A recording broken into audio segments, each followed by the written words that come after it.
श्रीमन्नारायण नारायण नारायण श्रीमन्नारायण नारायण हरिहर नारायण नारायण नारायण हरिहर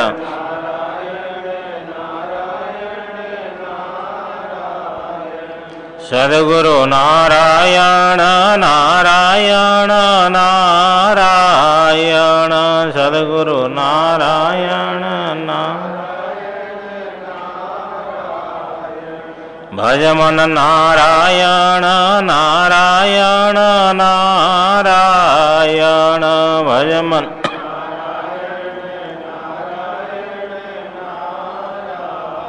सच्चिदानंद भगवान की जय। सद्गुरुदेव भगवान की जय। गीता माता की जय। ओम नमः पार्वती पतये हर हर महादेव। ज्ञान कर्म संन्यास योग नाम का चतुर्थ अध्याय श्रीमद् भगवद गीता शास्त्र के इस अध्याय का विचार चल रहा है और हम लोग आज सर्वप्रथम सप्तम श्लोक से उच्चारण कर लें। यदा यदा हि धर्मस्य ग्लानिर्भवति भारत अभ्युत्थानमधर्मस्य तदात्मानं सृजाम्यहम् परित्राणाय साधूनां विनाशाय च दुष्कृतां धर्म संस्थापनार्थाय संभवामि युगे युगे जन्म कर्म च मे दिव्यम् एवं यो वेत्ति तत्त्वतः एवं यो वेत्ति तत्त्वतः तत्त्वतः त्यक्त्वा देहं पुनर्जन्म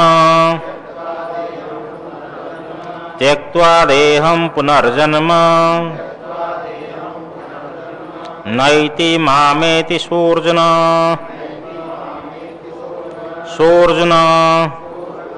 वीतराग भय क्रोधा मन्मया मामुपाश्रिताः बहवो ज्ञान तपसा पूता मद्भावमागताः ये यथा मां प्रपद्यन्ते तांस्तथैव भजाम्यहम् मम वर्त्मानुवर्तन्ते मनुष्याः पार्थ सर्वशः काङ्क्षन्तः कर्मणां सिद्धिं यजन्त इह देवताः क्षिप्रं हि मानुषे लोके सिद्धिर्भवति कर्मजा चातुर्वर्ण्यं मया सृष्टं गुणकर्म विभागशः तस्य कर्तारमपि मां विद्य कर्तारमव्ययम् न मां कर्माणि लिम्पन्ति न मे कर्मफले स्पृहा इति मां योऽभिजानाति कर्मभिर्न स बध्यते एवं ज्ञात्वा कृतं कर्म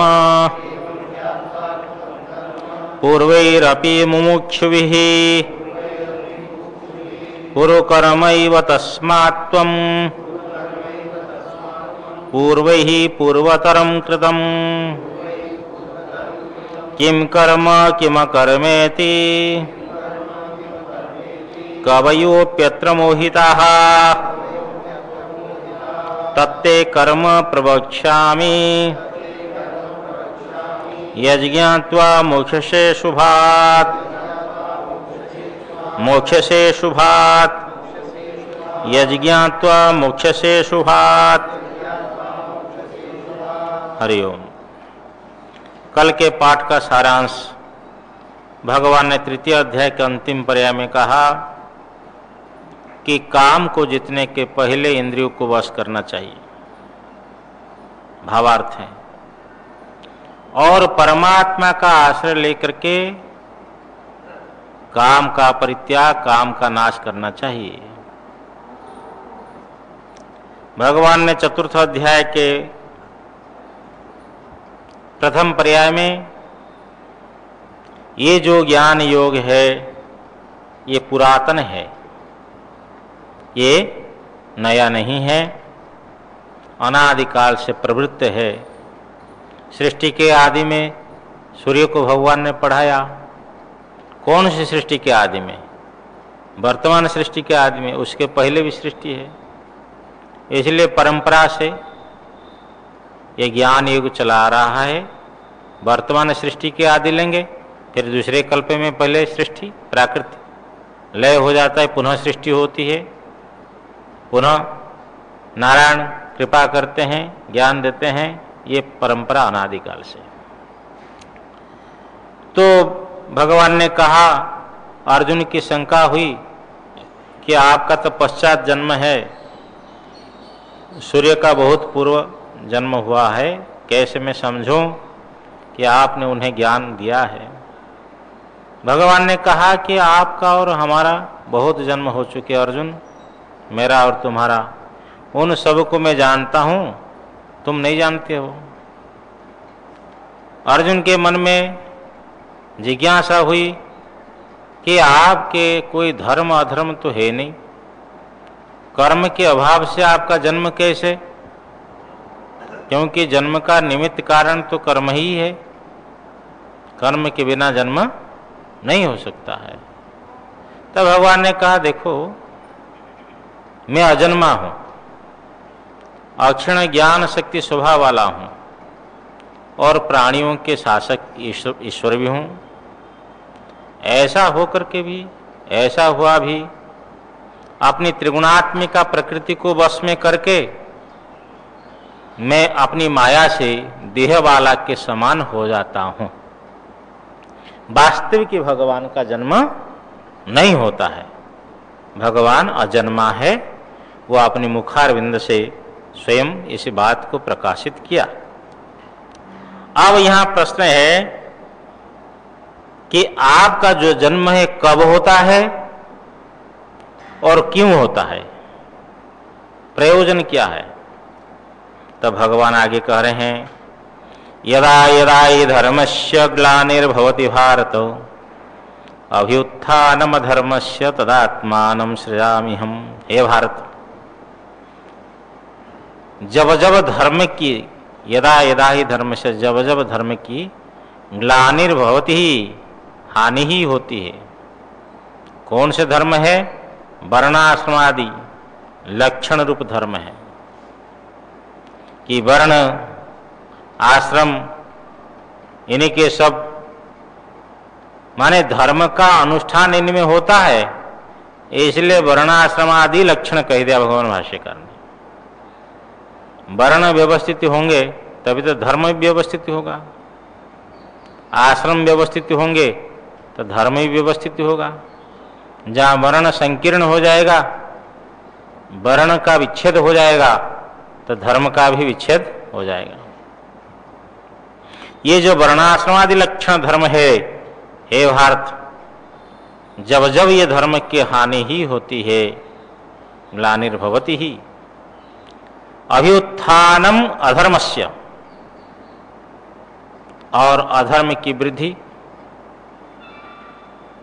तदा अहम आत्मानं सृजामि, उस समय मैं अपने को रचता हूं माया के द्वारा, स्वयं को रचता हूं। या धर्म से ग्लानिर्भवति भारत अभ्युत्थानम अधर्म से तदात्मानं सृजाम्यहम्। अध्यात्म रामायण में एक प्रसंग आता है, जब भगवान वनवास के लिए तैयार हो गए, सीता जी पीछे पड़ गई कि मैं भी साथ जाऊंगी। भगवान ने बहुत मना किए, समझाए कि वनवास जन्य जो दुख है उनको उनके सामने सब खोल के बतलाए भगवान ने, तो भी नहीं मानी।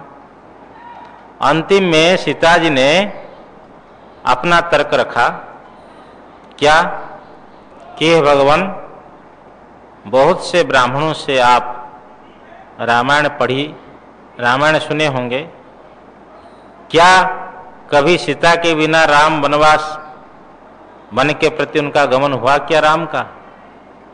तब राम निरुत्तर हो गए, बोले चलो आप साथ चलो। तो सीता के बिना राम का कभी वनवास हुआ है क्या?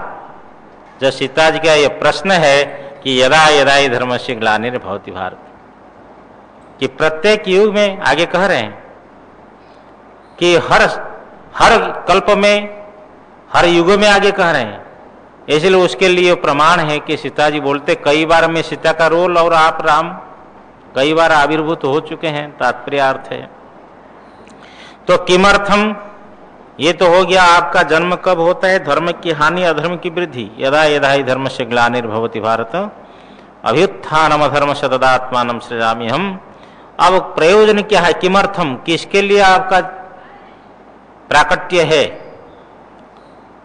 आपका माया विग्रह शरीर को धारण करना, ये किसके लिए है? तो कहते परित्राणाय साधूनाम विनाशाय च दुष्कृताम धर्म संस्थापनार्थाय संभवामि युगे युगे। 3 काम भगवान करते हैं मुख्य रूप से। साधूनाम परित्राणाय, साधुओं की रक्षा करने के लिए, चारों ओर से साधुओं की रक्षा करने के लिए। साधु कौन है? क्या चंदन लगा लिया ऐसा यूं त्रिपुंड अथवा यूं लगा दिया वो साधु है? अथवा गेरू वस्त्र, सफेद वस्त्र, पीला वस्त्र पहन लिया वो साधु है क्या? भगवान शंकराचार्य लिखते हैं साधुनाम सन्मार्गस्थानाम, जो सन्मार्गस्थ है, सत्य मार्ग में जो अवस्थित है। कोई कह दे कि भाई ऐसा कौन व्यक्ति है जो जीवन में झूठ नहीं बोलता है, हाथ उठाओ। तो फिर हाथ उठाया क्या हम लोगों का? देखो विचार करो कि जानबूझ करके झूठ नहीं बोलता है। तो यदि ऐसे ही अनजान में कोई बात हो जाए, संसार में रहते हैं, जैसे आपने सर्प को रस्सी को सर्प समझा, तो फिर यहाँ आकर के कह रहे कि वहां बहुत बड़ा सर्प है, तो आप झूठ नहीं बोल रहे हो। आपको सर्प का जैसा ज्ञान हुआ ऐसा आप बोल रहे हो, ये झूठ नहीं है। परंतु देखा और कुछ, सुना और कुछ, और बोल रहे हैं और कुछ, ये झूठ है। अथवा कुछ देखा नहीं, कुछ सुना नहीं, आपने आप मनगढ़ंत बोल दिया। जैसे इनके बारे में हमको जानकारी नहीं, इनके बारे में बोल दिया, वो तो ऐसा ही है, चाहे उनकी प्रशंसा हो चाहे उनकी निंदा हो। हा? किसी ने, कोई भगत जो है महात्मा के पास आया परिवार लेकर कि महाराज बड़ी कृपा हुई, आपने हमको याद किया। महाराज ने कहा आया ठीक है तुम रहो, लेकिन तुमको तो याद मैंने नहीं किया। बोले महाराज जी अमुक भगत ने मेरे को भेजा, कहा कि महाराज ने तुमको याद कर रहे हैं। बोला अच्छा। तो उस भगत से उन्होंने बात करी, मैंने उनको याद किया था क्या, तुमसे कहा था ऐसा? ना महाराज उनका कल्याण हो इसलिए मैंने बोल दिया ऐसा। ये भी झूठ है ना। अपनी मनगढ़ंत बात जितना हम जानते हैं चक्षु के द्वारा, श्रोत्र के द्वारा, अन्य इंद्रियों के द्वारा, उतना ही प्रस्तुत करना व्यवहार काल में, दूसरे के प्रति वाग व्यवहार करना, ये सत्य है। यदि हम लोग के पास में सत्य नहीं रहा तो फिर हमारा जो है साधक जीवन तो व्यवस्थित नहीं है, चाहे XYZ कोई भी हो। साधना काल में व्यक्ति यदि सत्य को छोड़ देता है, देखो एक उदाहरण देता हूं, सन्मार्गस्थ आ गया, एक राजा ने उनने घोषणा करा दी कि देखो कि हमारे यहाँ डेली मार्केट लगता है, दैनंदिन बाजार जो है, इसमें जो व्यवसायी लाते हैं और उनके सब सामान बिक्री हो जाने के बाद में जो अवशिष्ट रहेंगे उन सब सामान को, सामग्रियों को मैं खरीद करूंगा। तो संध्या में राजा स्वयं जाते थे और जितनी सामग्रियां सब बच जाती थी व्यवसायों की, सब को खरीद करके ले आते थे। ऐसा क्रम बहुत दिनों तक, बहुत वर्षों तक चला। तो एक व्यक्ति ने क्या किया, तो अमावस्या का दिन था, शनिवार था,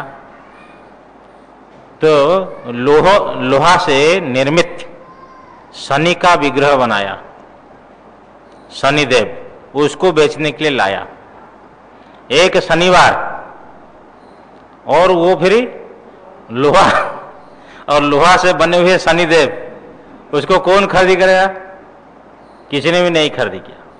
तो राजा शाम को आए घूमते हुए, बोले क्या क्या सामग्री बची है देखो। तो राजा ने कहा कि शनिदेव को खरीदी करो फिर। तो मंत्री ने कहा महाराज ये तो बहुत बड़ा अनर्थ हो जाएगा, शनि को अपने घर में रखना यह अनर्थ ही होगा। राजा ने कहा कुछ भी हो, मैंने वचन दिया, प्रतिज्ञा की, तो मेरे को खरीद करना चाहिए। तो शनिदेव को, तो उसको जो बनाया था निर्माता है, उससे खरीद करके राजा ले गए। राजा अपनी महल में रख दिए शनिदेव को। तो रात्रि, मध्य रात्रि में राज्य लक्ष्मी आती है, बोलती है राजन इस महल में शनिदेव को रख लिया, मैं नहीं रह पाऊंगी, मैं जा रही हूं। राजा ने कहा महाराज, बहुत महारानी जी, राज्य लक्ष्मी जी, आपको नमस्कार है, आपकी जैसी इच्छा है। राज्य लक्ष्मी चली गई। फिर थोड़े समय के बाद में विजय लक्ष्मी आई, बोल मैं नहीं रह पाऊंगी, आपने शनि की स्थापना कर ली, ठीक है, आपको भी नमस्कार है, आप जा सकती है। राज्य लक्ष्मी और विजय लक्ष्मी दोनों चले गए। अब धर्मदेव आए। धर्मदेव ने कहा राजन तुम्हारे राज्य में मैं नहीं रह सकता, शनि की स्थापना हो गई, मैं जा रहा हूं। ठीक है, आप जा सकते हैं। सत्यदेव आए कि राजन मैं नहीं रह सकता, मैं जा रहा हूं। राजा ने कहा आप नहीं जा सकते, और तो सब चले जाए, मैं आपके कारण ही आज की अमावस्या के दिन, और शनिवती अमावस्या है, ये लोहा निर्मित शनिदेव को खरीद किया केवल सत्य की रक्षा के लिए, आप नहीं जा सकते। सत्य ने कहा बात सही है, तो मैं नहीं जाऊंगा। जब सत्य रह गए फिर धर्म आ गए, तो धर्म आ गए तो विजय लक्ष्मी आ गई, फिर राज्य लक्ष्मी आ गई। इसलिए जिनके जीवन में सत्य की प्रतिष्ठा नहीं है, तो बहुत शास्त्र में ऐसे कहा जाता है कि सत्यहीन व्यक्ति को स्वर्ग भी प्राप्त नहीं होता है, मोक्ष तो बहुत दूर की बात है, ऐसा भी स्थान में आया है। और सब में शास्त्रों में यही प्रतिपादन करते कि सत्य सबसे बड़ा साधन है। और महाभारत में एक स्थान में आया कि सत्य से भी बड़ा साधन है उदार, कि उदार भाव रहे, कि जैसे आपके पास दो आम है, एक बड़ा एक छोटा, कोई व्यक्ति आया उसको देने की इच्छा हो गई, तो हमारा हाथ जो है बड़े आम में या छोटे आम में जाता है? स्वाभाविक, देखो अपनी मन की वृत्ति को, ये मन के विचार को चेक करेंगे, देखेंगे, फिर उसके बाद उसको नियमन करेंगे, यही साधना है। तो उदार भाव से हम लोगों की वृत्ति, प्रवृत्ति और आचरण होना चाहिए। और सन्मार्गस्थ व्यक्ति जो है वही साधु है। जो व्यक्ति अपने जीवन में सत्य नहीं रखता है, तो फिर उसकी साधु की परिभाषा उसमें नहीं घट सकती है। इसलिए परित्राणाय साधुनाम, साधुओं की रक्षा करने के लिए, विनाशाय च दुष्कृताम, और दुष्कृत्य पाप कर्म करने वाले पापियों के विनाश के लिए और पापियों के विनाश हेतु, धर्म संस्थापनार्थाय, और धर्म की धर्म का सम्यक संस्थापन हो, धर्म के पुनഃस्थापना सम्यक संस्थापन हेतु संभवामि युगे युगे, प्रत्येक युग में मैं प्रकट होता हूं माया के द्वारा। बोलिए सच्चिदानंद भगवान की जय। ये भगवान का जन्म और भगवान का कर्म। भगवान कहते मेरा जो जन्म है और जो कर्म है ये अलौकिक है। जन्म कर्म च मे दिव्यम एवं यो व्यक्ति तत्वतः त्यक्त्वा देहम पुनर्जन्म नैति मामिति सोऽर्जुन। हे अर्जुन, मैं एवं इस प्रकार, मैं दिव्यम जन्म कर्म च, मेरा इस प्रकार दिव्य जन्म को माने अलौकिक जन्म को और अलौकिक कर्म को। भगवान का दिव्य जन्म क्या है? कोई प्रश्न पूछेगा, ध्यान रखिए, भगवान का अलौकिक जन्म दिव्य जन्म है माया रूप, माइक है, इसको नहीं भूलना। और अलौकिक कर्म क्या है? साधु परित्राणादि, साधु की रक्षा, पापियों का विनाश और धर्म के संस्थापन, ये उनका अलौकिक कर्म। तब भगवान कहते हैं अर्जुन, एवं मैं दिव्यम जन्म कर्म च यो तत्वतः वेति। हे अर्जुन, मेरा इस प्रकार मेरा अलौकिक जन्म जो माया रूप और साधु परित्राण आदि जो कर्म है, इसको जो तत्व से जानता है, यथावत जानता है, उसका फल कथन त्यक्त्वा देहम पुनर्जन्म नैति। वह व्यक्ति देहम त्यक्त्वा, देह को त्याग करके पुनर्जन्म नैति, पुनर्जन्म को प्राप्त नहीं करता है। फिर कहाँ जाता है? हाँ, सो, यहाँ सो लगाना।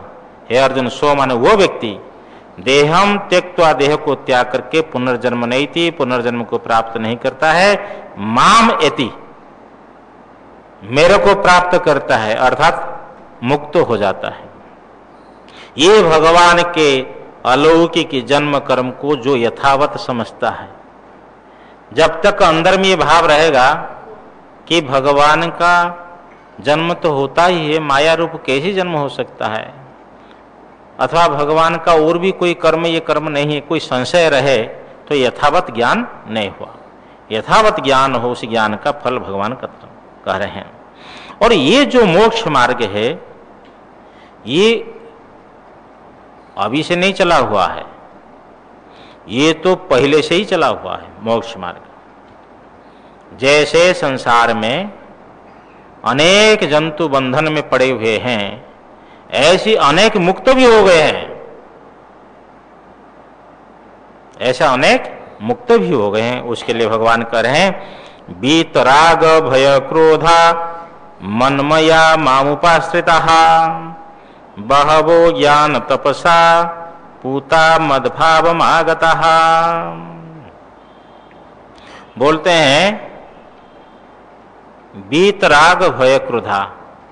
राग का अर्थ है आसक्ति, भय और क्रोध, ये जिनसे निकल गए, ये वीतराग भय क्रोध वाले हैं वे। मनमया, मनमया का अर्थ है ईश्वर के माने ब्रह्मज्ञानी, ब्रह्मविद, ईश्वर के साथ में अभेद दर्शन करने वाले, ईश्वरा भेद दर्शिनः, ईश्वर अभेद दर्शिनः, ये मनमया का अर्थ। मामुपाश्रितः अर्थात केवल ज्ञान निष्ठा, केवल ज्ञान निष्ठा वाले। बहव बहुत, बहुत के पहले और एक बार समझ लें कि राग भय क्रोध से रहित, अथवा जिनसे राग भय क्रोध निकल गए, ऐसे बीत राग भय क्रोध वाले, ईश्वर अभेद दर्शी वाले, ज्ञान निष्ठा वाले, केवल ज्ञान निष्ठा वाले। मामुपाश्रिता का अर्थ केवल ज्ञान निष्ठा, केवल ज्ञान निष्ठा वाले, सब कुछ छोड़ करके केवल ज्ञान में अवस्थित रहने वाले।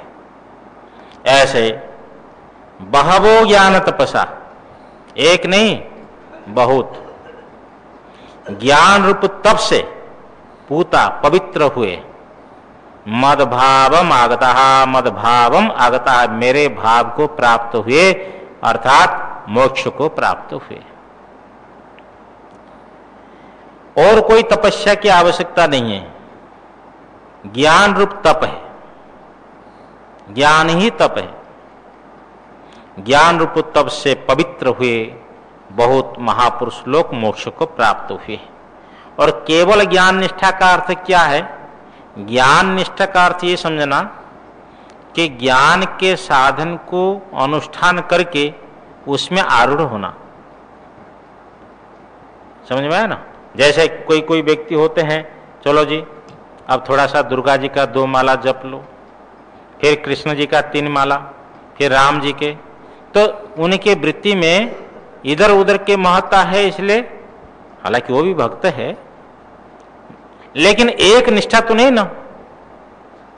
तो एक में निष्ठा माने तत्परता, ज्ञान के साधन को अपने जीवन में अनुष्ठान करके अनुभवात्मक ज्ञान को उपलब्ध करना, प्राप्त करना, उसके लिए तत्पर रहना, यही ज्ञान निष्ठा है। तो ज्ञान निष्ठ हो गए।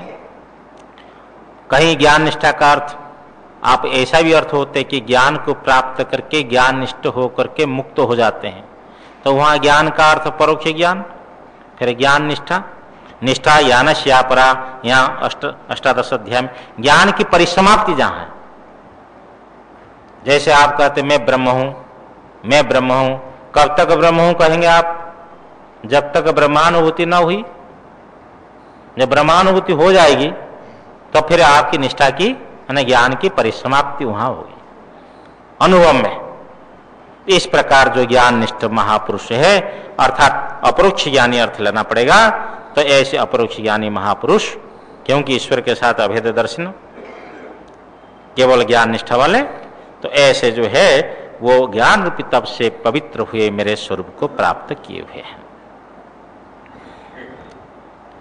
अब प्रश्न है भगवान के प्रति, तब तो भगवान आपके अंदर में राग द्वेष है।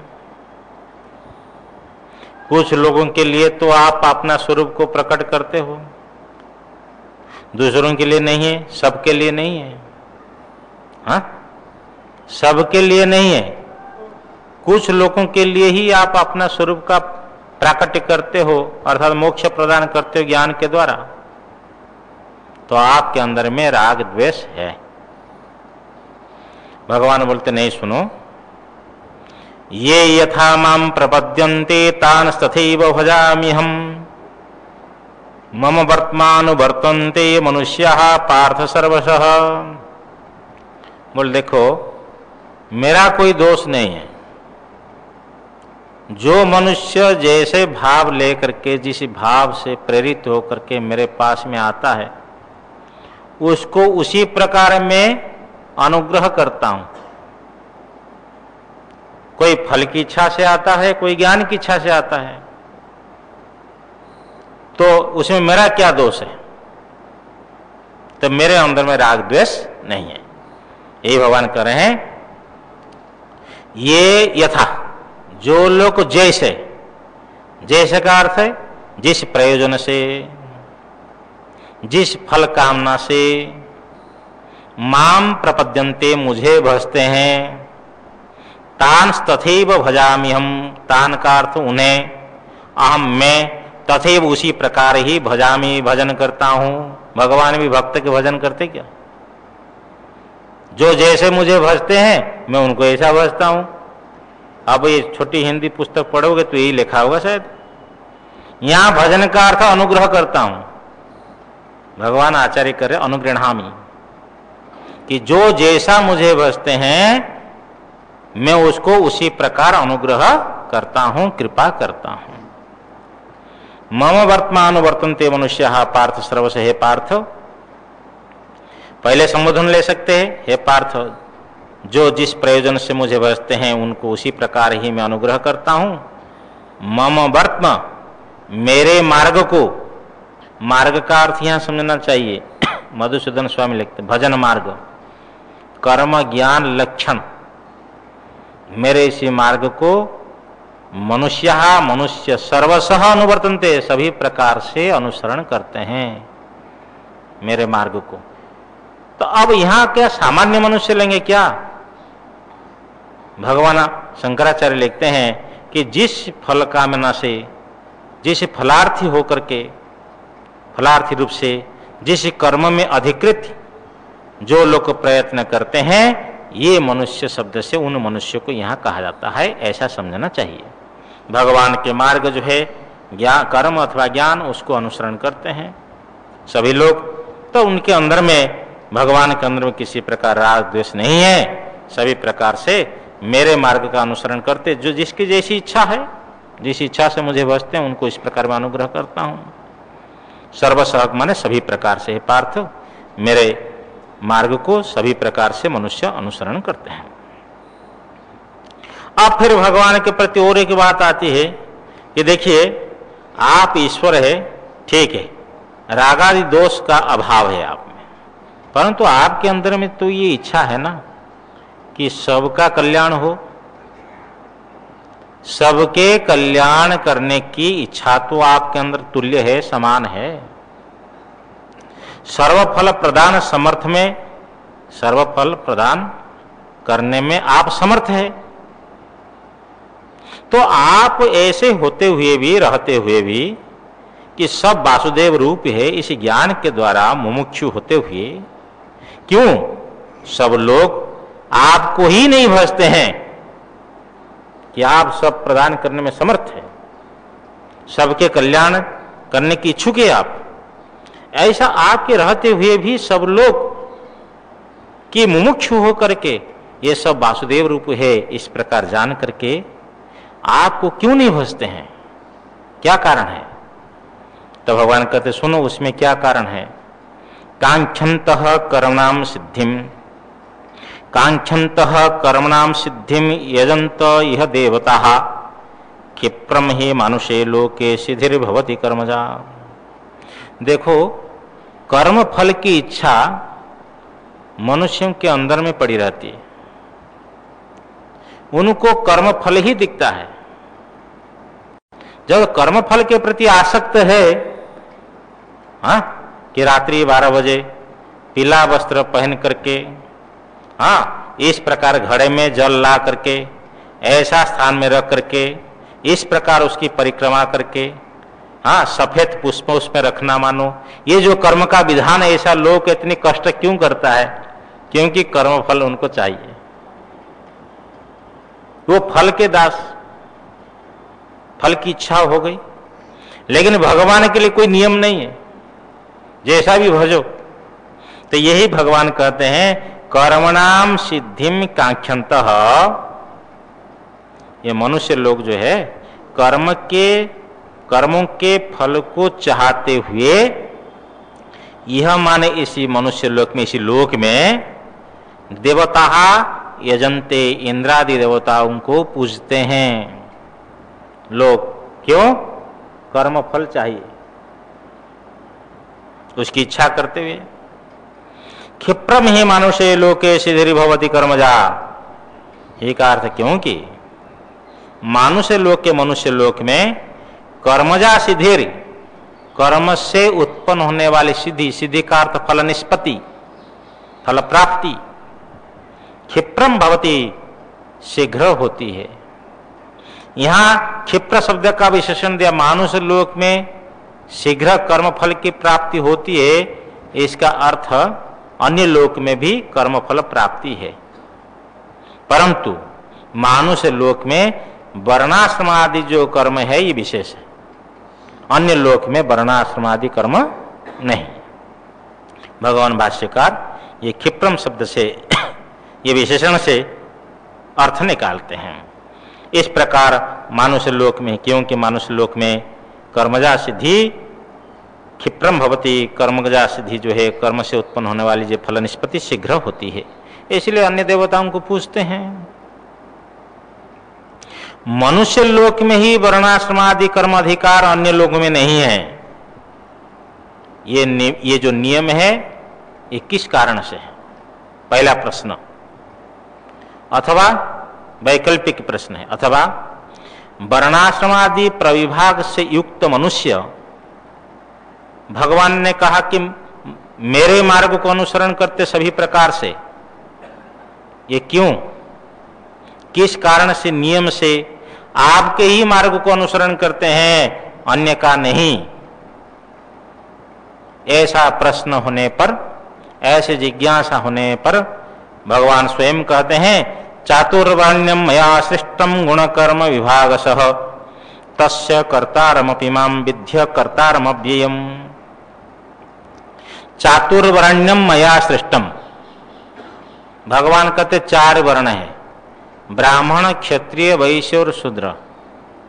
गुण कर्म विभागशः, गुण विभागशः कर्म विभागशः, गुण विभाग से और कर्म विभाग से चातुर्वर्ण्यम मया सृष्टम, चातुर्वर्ण्य मेरे से उत्पन्न है, मेरे द्वारा रचित है।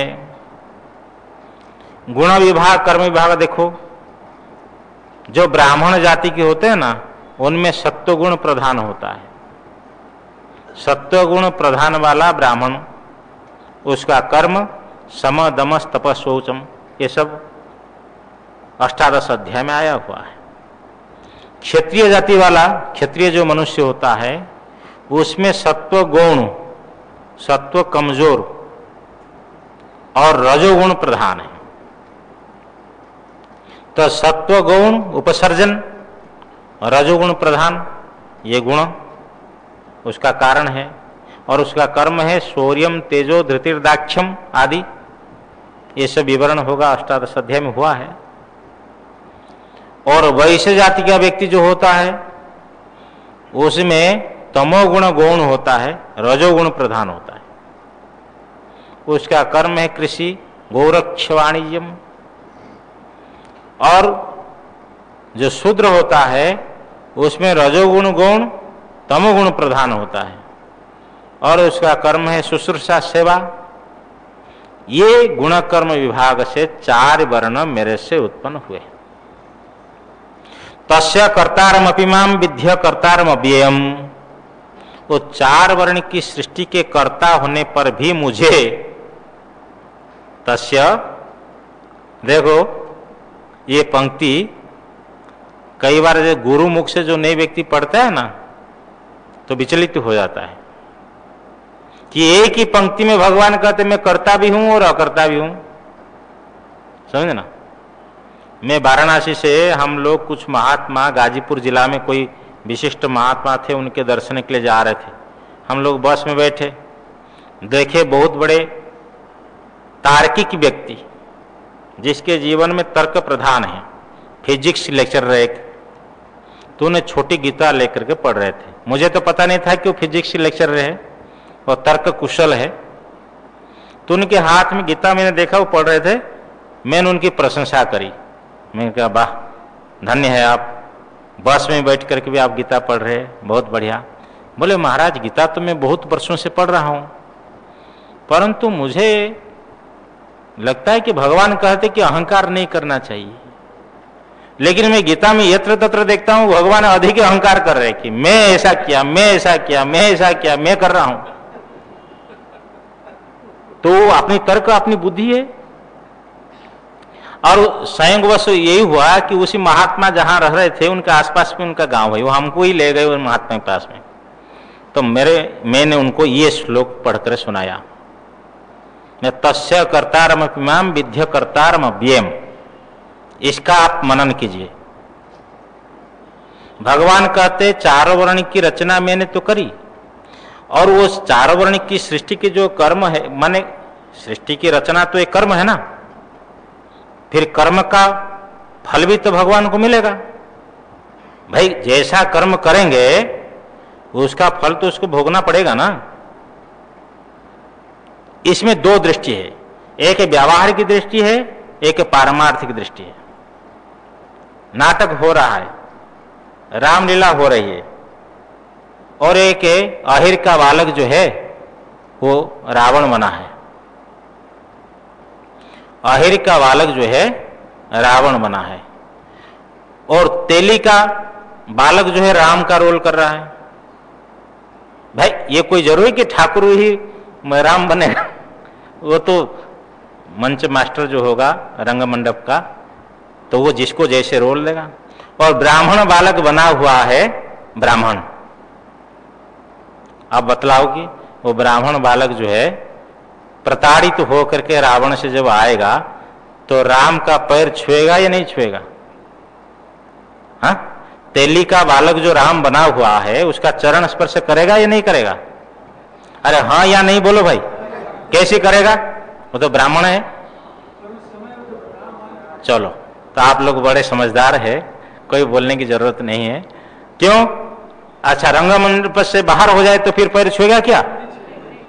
तो जिस समय में वो विभीषण का रोल कर रहा है ब्राह्मण बालक, और तेली का रोल करने वाले राम के चरण स्पर्श करते हुए उसकी ब्राह्मणत्व की हानि है क्या?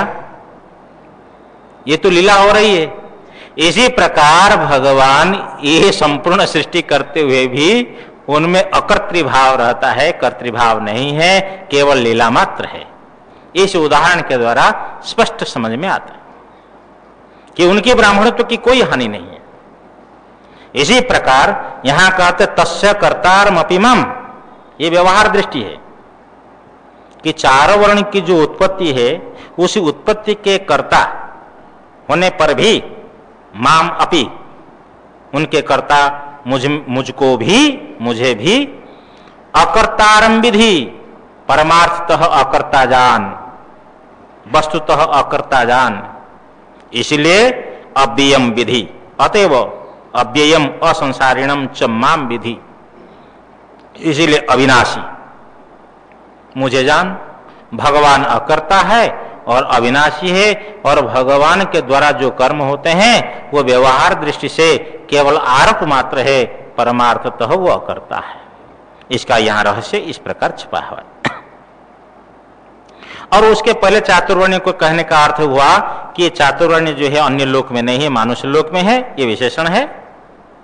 और इसीलिए कि मेरे अनुसरण ये सब करते हैं, मेरे द्वारा उत्पन्न होने के कारण से चातुर्वर्ण्य मनुष्य लोक में है। फिर उसके बाद में आक्षेप हुआ कि आप कर्म करते तो कर्म का फल आपको भोगना पड़ेगा। तो उन्होंने कहा नहीं, वस्तु तो मैं अकर्ता हूं, मैं वास्तविक अकर्ता हूं, व्यवहार की दृष्टि से करता। और ये गीता में आप त्रयोदश अध्याय में पढ़ेंगे, देखेंगे तो कहेंगे निर्गुणम गुणभोक्तृच, निर्गुण भी है और गुणों के भोक्ता भी है। बड़ी समस्या होगी। गीता अपने आप समझ में नहीं आती, कई लोगों की गीता भुला देती है। इसलिए दृष्टि अलग अलग है, व्यावहारिक दृष्टि और पारमार्थिक दृष्टि। जब आपकी दृष्टि भेद, आपकी दृष्टि यदि सही रहेगी तो आप वो सही अर्थ को स्वीकार करेंगे। यदि आपके अंदर में दृष्टि ही गलत पड़ गई तो सही को भी, हाँ सही को भी। देखो, एक तोता बोल रहा था, वो तोता क्या बोल रहा था? तो भगत जा रहा था अयोध्या दर्शन करने के लिए, पेड़ के नीचे खड़ा होकर के तन्मय होकर के सुन रहा है। आहा हा हा। एक व्यवसायी आया, कहा भगत जी क्या सुन रहे हो? नहीं, ये तोता बोल रहा है रामचंद्र दशरथ, रामचंद्र दशरथ, रामचंद्र दशरथ। तो व्यवसायी ने कान लगाया, बोले भगत जी ये कैसे बोल रहे हो? कि बोल रहे रामचंद्र दशरथ, रामचंद्र दशरथ। ना भाई, रामचंद्र दशरथ, रामचंद्र दशरथ। ना नहीं नहीं, ये बोल रहा है कि धनिया मिर्ची अदरक, धनिया मिर्ची अदरक, धनिया मिर्ची अदरक। देखो, ये व्यवसायी था, उसकी दृष्टिकोण ऐसे था, कहीं धनिया मिर्ची खरीदी करने के लिए जाता होगा। दोनों आपस में थोड़ा तू में हो रहे थे, पहलवान आ गया तो दोनों ने अपने पक्ष रखा। उन्होंने बोला अच्छा भाई मैं कान लगाता हूं। वो बोले तुम दोनों ही गलत है। ये बोलता है दंड बैठक कसरत, दंड बैठक कसरत। वो बोलते हैं रामचंद्र दशरथ, ये बोलते हैं धनिया मिर्ची अदरक, और ये बोलता है दंड बैठक कसरत। अपनी दृष्टि, ये आंतरिक एक दृष्टि होती है, उस दृष्टि से यदि गलत दृष्टि हो गई तो फिर गीता का अर्थ भी हमको समझ में नहीं आएगा। जैसे वो व्यक्ति हमको मिले फिजिक्स लेक्चरर वाले, तो वो जब तक वो दृष्टि आपकी सुदृष्टि नहीं होगी, सकारात्मक दृष्टि नहीं होगी, तब तक ये अंदर जाएगा ही नहीं। इसलिए सकारात्मक दृष्टि से हमको समझना चाहिए और भाष्यकार हमारे लिए विशेष प्रमाण है। एक व्यावहारिक दृष्टि है और एक पारमार्थिक दृष्टि है। इस व्यावहारिक दृष्टि से वो करता है और पारमार्थिक दृष्टि से वो अकर्ता है, समझना चाहिए। जिन कर्मों के कर्ता तुम मुझे मानते हो अर्जुन, परमार्थतः उनके मैं अकर्ता ही हूं। जिस कारण से ऐसा है, इसलिए न माम कर्माणि लिम्पन्ति न मे कर्म फले स्पृहा इति माम यो हि जानाति कर्मभिर्न स बध्यते। न माम कर्माणि लिम्पन्ति, माम कर्माणि न लिम्पन्ति, मुझे कर्म स्पर्श नहीं करते हैं, मुझे कर्म नहीं बांधते हैं। न मैं कर्म फले स्पृहा, मैं कर्म फले स्पृहा न स्पृहा, मेरी कर्म फल में स्पृहा नहीं है। इति माम यो अभिजानाति, इति इस प्रकार, माम मुझे, यो अभिजानाति जो जानता है, कर्मभिर न स बध्यते, स माने वह कर्मभिर न बध्यते, कर्मों से नहीं बंधता है। अब हम लोग समझ गए कि भगवान को कर्म स्पर्श नहीं करते हैं और भगवान की कर्मफल स्पृहा नहीं है। ऐसा जान लेने से तो कर्मों से व्यक्ति नहीं बनते हैं, तो हम लोग का बंधन छूट गया क्या? तो भगवान तो यही कह रहे, इति माम यो हि जानाति कर्मभिर न स बध्यते, जो मुझे इस प्रकार जानता है वो कर्मों से नहीं बनता है। इस प्रकार जानता है का अर्थ है कि आत्मत्वेन, भगवान को आत्म रूप से जो साक्षात्कार करता है उसके अंदर में ये भाव रहता है कि मेरा कर्मफल, मेरी कर्मफल में स्पृहा नहीं, ना हम करता न मैं कर्मफल स्पृहा।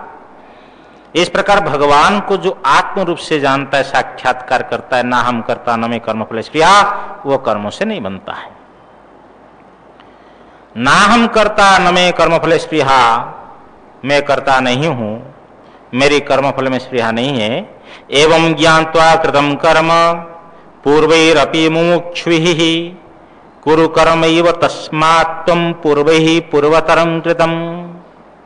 एवं ज्ञात्वा, इस प्रकार जान करके, एवं ज्ञात्वा का अर्थ इस प्रकार जान करके, इस प्रकार जान करके अर्थ है मैं करता नहीं हूं, मेरी कर्मफल में स्पृहा नहीं है, यही जानना है। ना हम करता न मैं कर्मफल स्पृहा, ये जो ज्ञान होना चाहिए।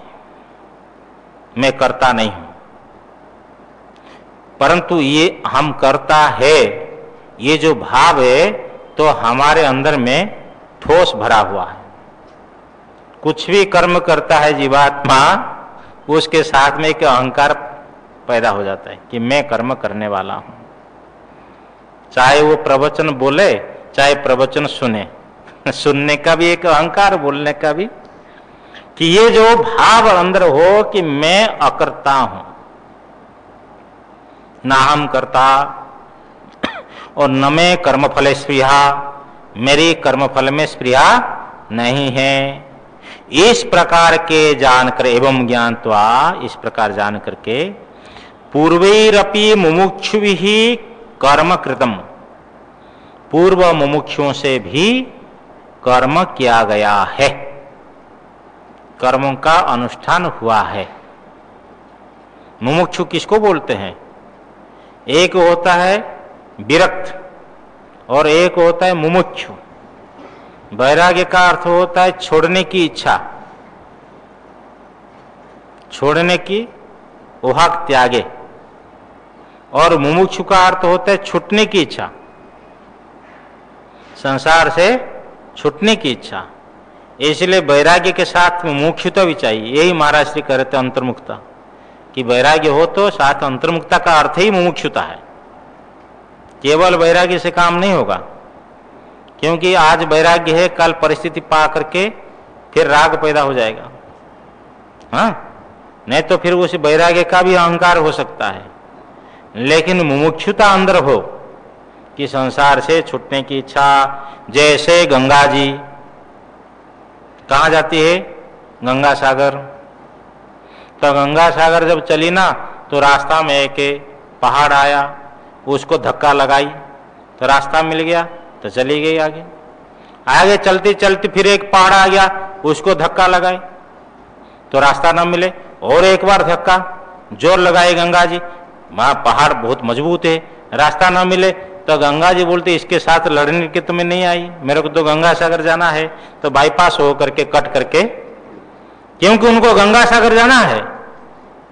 इसी प्रकार जो साधक मुमुक्षु संसार से मुक्त होने के इच्छुक है, उनके गंतव्य स्थल समय में माने वहां तक पहुंचते समय में पहुंचते पहुंचते चलते चलते चलते चलते रास्ता में बहुत कुछ ऐसे रुकावट बाधक तत्व आएंगे, प्रलोभन आएगा, कहीं साधक को न अटकना चाहिए ना कहीं भटकना चाहिए, अपना लक्ष्य के अनुसार मुमुक्षु विरक्त विवेकी तो चलते रहे साधना पूर्वक।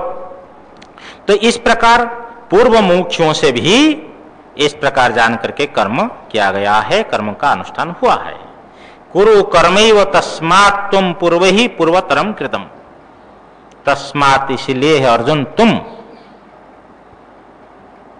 पूर्व ही पूर्वतरम कृतम कर्मैव कुरु, पूर्व ही माने पूर्व जो जनकादियों के द्वारा, पूर्वतरम कृतम अति पूर्व युगांतर में भी जो किया गया, कर्मैव कुरु कर्म ही करो। जनकादि पूर्वज, तो जनकादियों के द्वारा पूर्वतरम कृतम माने अति पूर्वम युगांतर में भी जो किया गया, कर्मैव कुरु तुम माने तुम, तस्मात् माने इसलिए तुम जो है जनकादियों के द्वारा अति पूर्व में किया गया कर्म ही करो। अर्जुन के मन में ये बात आ गई, यदि कर्म करना चाहिए तो आप बोल दीजिए कर्म करो, आपके वचन से कर्म करूंगा। आप ये विशेषण क्यों लगाते हैं कि पूर्वों के द्वारा पूर्वतरम कृतम आप ऐसी बात क्यों करते हैं? आप तो मुझे डायरेक्ट आदेश दीजिए कर्म करो तो मैं कर्म करूंगा। आप कहते हैं कि पूर्व जनकादियों के द्वारा अति पूर्व से किया गया कर्म, इतनी विशेषण लगाने की क्या जरूरत है? भगवान कहते देखो कि कर्म में महत वैषम्य है। कैसे? किम कर्म किम कर्मेति कवयोप्यत्र मोहिताः तत्ते कर्म प्रवक्ष्यामि तत्ते कर्म प्रवक्ष्यामि यज्ञात्वा मुख्यसे शुभात्। देखो किम कर्म किम अकर्म इति, क्या कर्म है और क्या अकर्म है, इस प्रकार अत्र माने इस विषय में कवयो अपि मेधावी जन भी, कवि माने क्रांतदर्शी, यहां भगवान शंकराचार्य अर्थ करते हैं मेधावी। मेधा माने ग्रंथार्थ धारण शक्ति, जिनके पास में मेधावी, ऐसे मेधावी जन भी इस विषय में मोहिताः मोह को प्राप्त किए हुए, मधुसूदन स्वामी विशेष अर्थ करते निर्णय असामर्थ्यम, निर्णय के असामर्थ्य को प्राप्त किए है, अर्थात निर्णय नहीं कर पाए क्या कर्म है और क्या अकर्म है। तत्ते कर्म प्रवक्ष्यामि, अतः इसीलिए तत्कर्म, तत् से तस्मात् अर्थ भी कर सकते हैं, इसीलिए ते माने तुम्हारे लिए, कर्म प्रवक्ष्यामि, कर्म शब्द कर्म अकर्म दोनों को भी समझना चाहिए, उपलक्षण शब्द है, कर्म से अकर्म भी समझना चाहिए। तत्ते कर्म प्रवक्ष्यामि, इसलिए कर्म तुम्हारे लिए बोलूंगा, कर्म भी बोलूंगा और अकर्म भी बोलूंगा, दोनों बोलूंगा। यज्ञात्वा मुख्य से शुभात्, यज्ञात्वा जिन्हें जानकर, जिसको जान करके समझ करके, अशुभात् मोक्ष से, अशुभ अर्थ संसार से तुम मुक्त हो जाओगे। माने क्या कर्म है क्या अकर्म है तो इसको विवेक नहीं कर पाए, निर्णय नहीं कर पाए, कौन? मेधावी लोग भी। इसलिए मैं तुमको भगवान कहते अर्जुन तुम्हारे लिए मैं कर्म और अकर्म बोलूंगा, जो कर्म और अकर्म को समझ करके तुम संसार बंधन से मुक्त हो जाओगे। तो ये एक दृष्टि भगवान देंगे कि कर्म क्या है और अकर्म क्या है। आगे का श्लोक उच्चारण कर लिया जाए। कर्मणो ह्यपि बोद्धव्यम बोधव्यम च विकर्मणः अकर्मणश्च बोधव्यम गहना कर्मणो गतिः। अर्जुन से भगवान कहते, अर्जुन तुम्हें ये नहीं समझना चाहिए कर्म का अर्थ देहादि चेष्टा, कि हाथ पैर हिला दिया, कहीं देख लिया, सुन लिया, चल पड़ा, खा लिया, ये देहादि चेष्टा यही कर्म है जो लोक प्रसिद्ध है। और अकर्म का अर्थ है नहीं करना, कुछ चुपचाप बैठ जाना। ऐसा कर्म अकर्म तुम्हें समझना नहीं चाहिए। क्या उस विषय में भगवान कहते कर्म के स्वरूप समझना है, क्या कर्म को जानना है? अरे कर्म का अर्थ जो है तो हाथ पैर हिलाना, हाथ हस्तादि की चेष्टा है, और अकर्म का अर्थ चुपचाप बैठ जाना। फिर भगवान कहते इसको जानना चाहिए, हाँ तुम्हें समझना चाहिए। तो बोलते ऐसा नहीं समझना चाहिए। क्यों? भगवान कहते हैं कर्मणो ह्यपि बोधव्यम। कर्मणो ऊपर से तत्व समझना चाहिए। श्रीधर स्वामी ने लिया कि कर्म के तत्व को भी जानना चाहिए। ये माने क्योंकि कर्म के तत्व को भी जानना चाहिए। कर्मणो ह्यपि बोधव्यम बोधव्यम च विकर्मणः, और विरुद्ध कर्म विकर्म का भी तत्व को जानना चाहिए। सर्वत्र तत्व लगा देना चाहिए। अकर्मणश्च बोधव्यम, और अकर्म का भी तत्व को जानना चाहिए। अर्थात ऐसा व्याकरण दृष्टि से अर्थ करोगे कि कर्म का तत्व जानने योग्य और विकर्म का तत्व जानने योग्य और अकर्म का तत्व जानने योग्य, तो जानना चाहिए भी कर सकते। क्यों? गहना कर्मणो गति ही, यहाँ कर्म शब्द उपलक्षणार्थ है। उपलक्षण किसको बोलते? जो पद अपने अर्थों को भी प्रकाश करे, साथ साथ दूसरे अर्थों को भी प्रकाश करे, स्व इतर का भी बोधक हो, उसको उपलक्षण बोलते हैं। अपना तो पद का जो अर्थ है उसका तो बोध कराएगा, और साथ साथ दूसरे का भी बोधक हो। तो इस प्रकार तो गहना कर्मणो गति ही, यहाँ कर्म शब्द से कर्म अकर्म विकर्म तीनों को लेना। जो यहाँ शब्द आया गहना कर्मणो गति ही, माने कर्म अकर्म और विकर्म, ये तीनों की जो गति है, जो तत्व है, ये गहना है, दुर्ज्ञेया है, विषमा है, अर्थात इसको सहजता से नहीं जानी जा सकती है। इसीलिए इसके स्वरूप को समझना चाहिए, इसके याथात्म्य को समझना चाहिए, इसके तत्व को समझना चाहिए। आगे का जो श्लोक है ये गीता शास्त्र में सबसे बड़ा कठिन श्लोक है। इसको जल्दी लोग नहीं समझ पाएंगे, भाई ये कैसे है? कर्मण्य कर्म यह हाँ पश्यद अकर्मणि च कर्म यह सबुद्धिमान मनुष्येषु सयुक्त कृष्ण कर्म कृत। तो इसका फिर अर्थ परसों होगा। कल अष्टमी है, अनध्याय रहेगा। परसों फिर हम लोग यहाँ 5:30 बजे मिलेंगे। कल यहाँ इस समय नहीं आएंगे। हरि ओम पूर्णमदः पूर्णमिदं पूर्णात् पूर्णमुदच्यते पूर्णस्य पूर्णमादाय पूर्णमेवावशिष्यते। ओम शांति शांति शांति। शंकरं शंकराचार्यं केशवं बादरायणं सूत्रभाष्य कृतौ वन्दे भगवन्तौ पुनः पुनः। ईश्वरो गुरुरात्मेति मूर्तिभेद विभागिने व्योमवद्व्याप्तदेहाय दक्षिणामूर्तये नमः। ओम शांति शांति शांति। सद्गुरुदेव भगवान की जय।